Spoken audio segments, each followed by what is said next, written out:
dia na história, com Carlos Bastos. Mr. Gorbachev, tear down this wall. I have a dream. Aqui, posto de comando do movimento das Forças Armadas. É fazer a conta.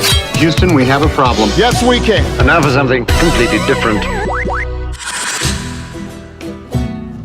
Quando em 1500 Pedro Álvares Cabral chegou às terras de Veracruz, que mais tarde seriam chamadas de Brasil, assistimos ao início de inúmeras explorações e descobertas no mundo novo.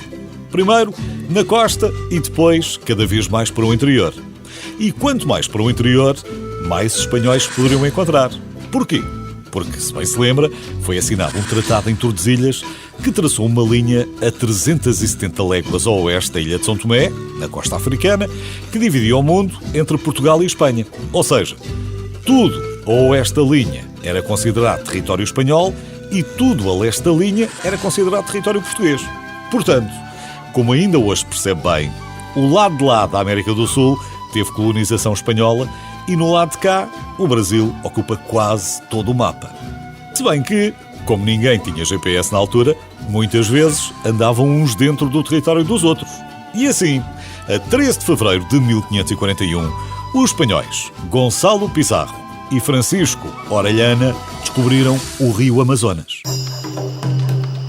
O Gonçalo era meio-irmão de Francisco Pizarro, o conquistador do Império Inca, e o Francisco, que tinha semelhanças físicas com o nosso Camões, tinha uma pala no olho e tudo, também participou na conquista do Império Inca e mais tarde foi nomeado governador em várias cidades, o que fez com que fosse considerado um dos mais ricos conquistadores da sua época. Mas antes disso, o Gonçalo e o Francisco foram então os primeiros europeus a descobrir o rio Amazonas. Porém, quando o Pizarro e os seus homens partiram de Quito, no Equador, a ideia era outra. Na verdade, o que procuravam era o mítico El Dorado, a cidade de ouro lendária com que sonhavam todos os europeus. Evidentemente, a cidade nunca foi encontrada.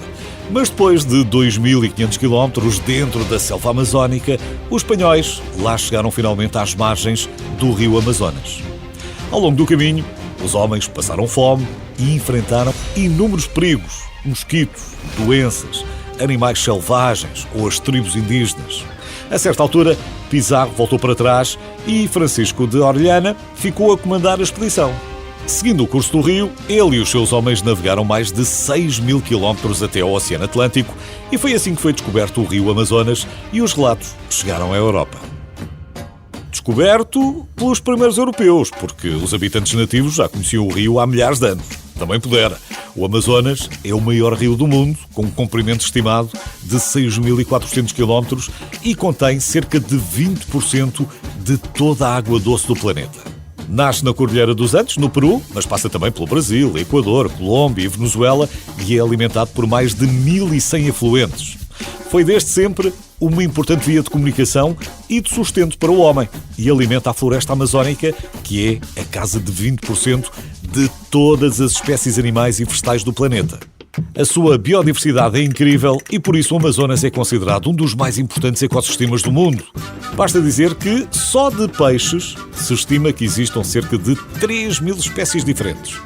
Como é fácil de perceber, a preservação deste ecossistema é vital para o equilíbrio da Terra. O problema é que também é uma importante fonte de recursos para a economia brasileira e com a diminuição da floresta amazónica, o rio Amazonas e os seus habitantes, que tanto quanto temos registro já andam por lá há mais de 5.000 anos, estão agora em risco. Portanto, se juntarmos à destruição da floresta amazónica, o desmatamento, a degradação ambiental, a poluição e os efeitos das mudanças climáticas, estamos em apuros.